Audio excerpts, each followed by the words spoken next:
And the biggest questions, of course, are about our real options and what's really going on now inside the Trump administration. So I am delighted to be joined this evening in the studio by John Soares, the former chief of MI6 and founder of Newbridge Advisors, and Victoria Coates, the former deputy national security advisor to Donald Trump and one of the longest-serving staffers in his last administration. Victoria, it's great to have you in the studio. Thanks so much for coming in. I guess the big question is, what is he going to do? And not even you know that for sure, but I'm very, very interested in the dilemma that he's working through, because he has always been a man against foreign entanglements, against foreign wars, and that was part of the Make America Great Again, the MAGA manifesto, and yet now he finds himself quite close to actually starting one. Well, it's very good to be with you, Andrew and Sir John. It's a pleasure to share the desk with you. You're absolutely correct. I don't think he's made up his mind. He said as much, that he'll make up his mind with the most information he can have before he has to make up his mind. And he is against wars.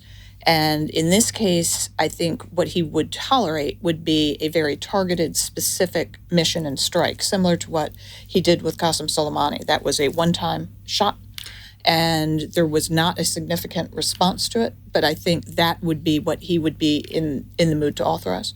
So in a sense, there's a gap between him and what the Israelis are now talking pretty clearly about regime change, but he would be more interested in removing the possibility of nuclear weapons and leaving it there. Absolutely, and I think it is important that the United States not be in the business of regime change for Iran. That's not in our vital national security interests. I can see how the Israelis could see it in theirs, but it isn't in ours. We're there because the president has laid down a red line that this regime will not get a nuclear weapon. And so if whatever he might or might not authorize is going to be closely directed and limited to that. And so that's I think, what would be persuasive to him to take that action.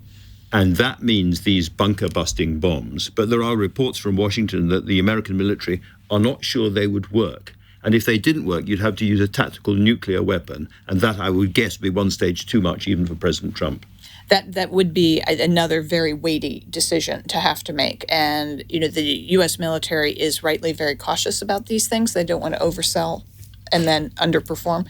So I'm not surprised to hear that. Is there a kind of sort of philosophical political division going on here between, as it were, the traditional nationalists who support President Trump? I'm thinking of people like Steve Bannon, I'm thinking of Tucker Carlson and various people like that, on the one hand, and a slightly more neoconservative part of the MAGA base who are more enthusiastic about defending Israel at all costs and less sort of scrupulous about going to war? I don't think I would cast it that way, because we at the Heritage Foundation do not consider ourselves neocons by any stretch of the imagination. I wasn't necessarily I know, but we are very robust in our support of Israel, and we do see that as a vital national security interest that needs to be defended, not only because of the extraordinary performance they've put on. I mean, this has been a masterclass for the last 6 days, and that is because of a significant investment on the part of the U.S. taxpayer, as well as the ingenuity and bravery of the IDF. So from my perspective, that's something I want to protect. We put a lot of money into it. Yeah. Let me ask you one final question about the way President Trump is operating, because you've watched him work very closely for a long time. He is kind of playing with everybody at the moment. He's saying, we're going to do something really big, really terrible. Just wait till next week. Just you wait. And then he says, nobody knows what I'm going to do. Nobody can tell. We'll just wait and see. It's almost like he's trying to entice the Iranians back to the negotiating table. A bit of threat, a bit of enticement. Let's see what they do.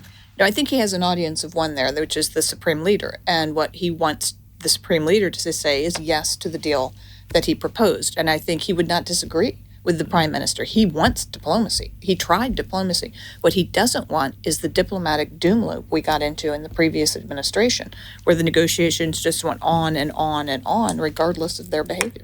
I'll come back to you in just one sec, okay, Victoria Coates. But let's turn now to Sir John Soares, former head of MI6. And, man, you must have been watching. There's Cobra, and then there have been more meetings again today. You know what it's all like. You were there back in the day. Yeah. I don't know if we could mention Iraq so early in the process, but you know what it's like. Keir Starmer has a really difficult decision to take, doesn't he, about whether or not to back Trump if Trump goes to war?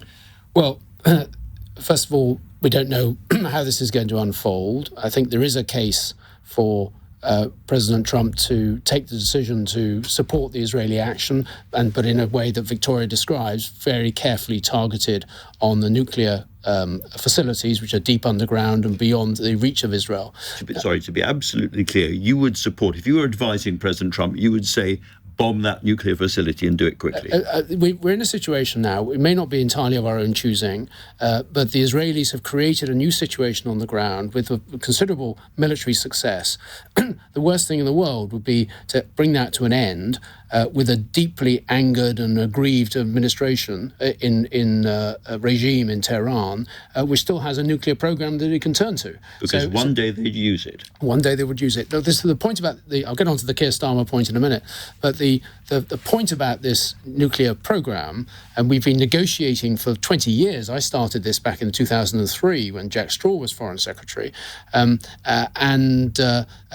the Iranians have built up a military program, a nuclear program, which can only have one purpose, which is a military goal to have the capability to produce nuclear weapons. Because the uranium is so enriched. Yeah, to have a civil nuclear power station, you need uranium enriched to about 4%. There are a few sort of rarefied medical purposes which require a bit higher, but the only thing that requires 60% and above is nuclear weapons. And why have they buried it 80 meters under rock and concrete to protect it? They clearly have a military plan in mind. And that's always been the conviction of not just the Americans and ourselves, but the French and Germans and probably the Russians as well, when we've been negotiating with the Iranians. Now, what is Keir Starmer's position on this? Well, I think he has sort of a couple of decisions to take. First of all, about the use of Diego Garcia, where the American B-2s are likely to be based, the island base in the Indian Ocean. Which is where they would fly from to bomb this nuclear base. Can I just ask you about that? Because there seems to be some confusion. After the deal that's been struck, is it entirely in Britain's gift to say, yes, go ahead, or not go ahead? Or do we have to talk to Mauritius as well? I don't think we need to talk to Mauritius, no. That's not part of this deal. And it would be very odd indeed, having gone the extra mile to ensure that America can have an ongoing military base in Diego Garcia, that we should raise any reservations about how it's used. That's a matter for the United States. So that's the first thing. The second thing is, do we get involved in any way militarily? And I think there's no real pressure on Keir Starmer to do that. No one's asking us to be involved. We haven't been involved in the planning for these operations. We don't have any unique capabilities that we can provide. So why would we need to get involved? Yes. I guess there's Akrotiri in Cyprus, the base there, if the Americans wanted to use that. And in the past, the last time there was a huge blizzard of Iranian missiles aimed at Israel, of course, the RAF was part of the coalition trying to defend Israel. Yeah, and I think there will be a case for defending Israel again. But again, that's perhaps a more balanced political decision as to whether we should do that again. But I would have thought there was a case for doing so. I mean, we, like successive US presidents, have always said Iran can never have a nuclear weapon. I think the Israelis decided to preempt this whole argument by launching this strike because there was an opportunity to do so. Just coming on to the legal aspects of this, it's not an imminent thing, this nuclear weapon. Nobody thinks that they're about to actually put it together and have it. I mean, certainly the Americans don't think that. So it's a bit strange that this is the moment to kind of remove it from them, isn't it? And doesn't that cause legal problems if we got further involved? Well, Andrew, are you suggesting we should wait until the Iranians have a nuclear weapon and then take military action against them? That doesn't sound to me very wise. Well, I'm just going back to the Iraq War, where the whole argument was about the imminence of the threat. Yeah. And I can remember a young lawyer called Keir Starmer saying it had to be imminent, otherwise we wouldn't have legal cover. Imminence is about preemptive action. This is preventive action. We all know, because of the monitoring of the International Atomic Energy Authority, what Iran's capabilities are, how much enrichment they've got, enriched material they've got, how many centrifuges they've got, and so on. The one thing we don't know about is their plan to turn that into a nuclear weapon. I was reading just before we came on air an article in The Economist that suggests that Israel has shared some intelligence of an accelerated program of weaponization. I don't know whether that's true or not. I don't know. I have no basis for assessing it. But I don't think this hangs on the same sort of intelligence assessment, because it's very clear to any objective observer what Iran's long-term objective was, and the Israelis saw a window of opportunity to deal with it. Let me just open up to both of you. One thing that concerns me is whether this produces a wider war. We've been speaking to people in Tehran, and they're clear that they would attack American forces around the Gulf in Qatar and the other states there. And of course, after the Iraq War, Iraq started to come apart a bit. Now, Iran is, I think it's about 50-60% Persian, but there's very, very big minority groups there who have been, or feel they've been oppressed. The possibilities of a sort of wider collapse in that part of the world are quite high, aren't they? There is a possibility, and I agree very much with Victoria on this, that the goal should be to do as much damage as possible to the nuclear program rather than to go for regime change. Because regime change, how do you achieve regime change from the air? That's extremely difficult. It's not like Syria 6 months ago, when with one push the Assad regime fell, but there was a militia, under Ahmad al-Shara, was able to go to Damascus and restore a degree of order and provide a basis for a future state. I'm not aware of any militia inside Iran that has that capacity to do so. So the answer would either be, if the Ayatollah's regime collapses, you would either have the military taking over, or you'd have some form of ethnic fragmentation. I don't think either's in our interest. It could be worse than what we've got. And I think we'd have to go back to negotiations with whatever is left of this Iranian regime to try to negotiate a way forward so that Iran's nuclear program is permanently erased. How much worry is there in the States, in Washington, Victoria, about Iranian retaliation? We know that they're not as militarily strong as they keep saying they are. They've lost a lot of their missiles already, and the Israelis took out a lot of sites very, very easily. But they have a lot of missiles scattered around that huge country. And you, the United States, you have forces all over the place who might be vulnerable. We do, and these are the shorter range missiles that could strike. Qatar, Bahrain, UAE. The entire Fifth Fleet has sailed off from its moorings. So we are clearly taking this very seriously. But I think that's the other reason the Gerald R. Ford, our newest and most capable aircraft carrier, is joining the Carl Vinson and the Nimitz in the region. That is a ton of air cover, a number of destroyers there, and so I think that is also a bottom line, a fundamental line for the president, that our people be protected. Yes. And that is why all that is there. The one other thing the Iranians could do, which would cause absolute mayhem, is try to close the Straits of Hormuz. And if we saw the oil price really spike again, they could push the whole world into kind of economic recession, couldn't it? Well, they've tried this in the past, and I think in that case, they are also doing enormous damage to themselves and to their largest customer, which is China. And China might not be thrilled with that.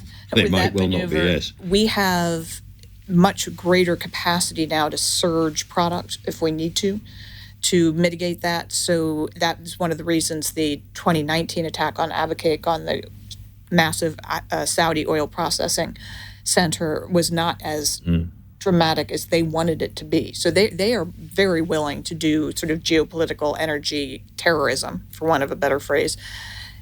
But I think, A, we can defend against it more effectively, and B, we are not as beholden to the Strait of Hormuz as a vital national interest of the United States as we were in 1980 when President Carter declared it one. Very interesting indeed.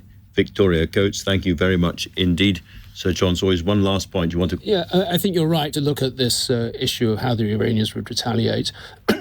I think we have to be recognise that a weakened Iranian regime with a deep resentment against the United States and Israel will pursue what you might call asymmetric responses. And possible they've got sleeper cells in this country. Well, we've seen already that they've tried to assassinate Iranian dissidents in this country.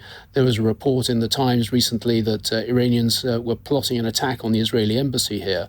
I think we should probably expect more of these things, but our security, that would be the job of the security services to foil them and prevent them happening, which by and large they've achieved in both our country and the United States. All right, Sir John, Victoria, both. Thank you both very much indeed.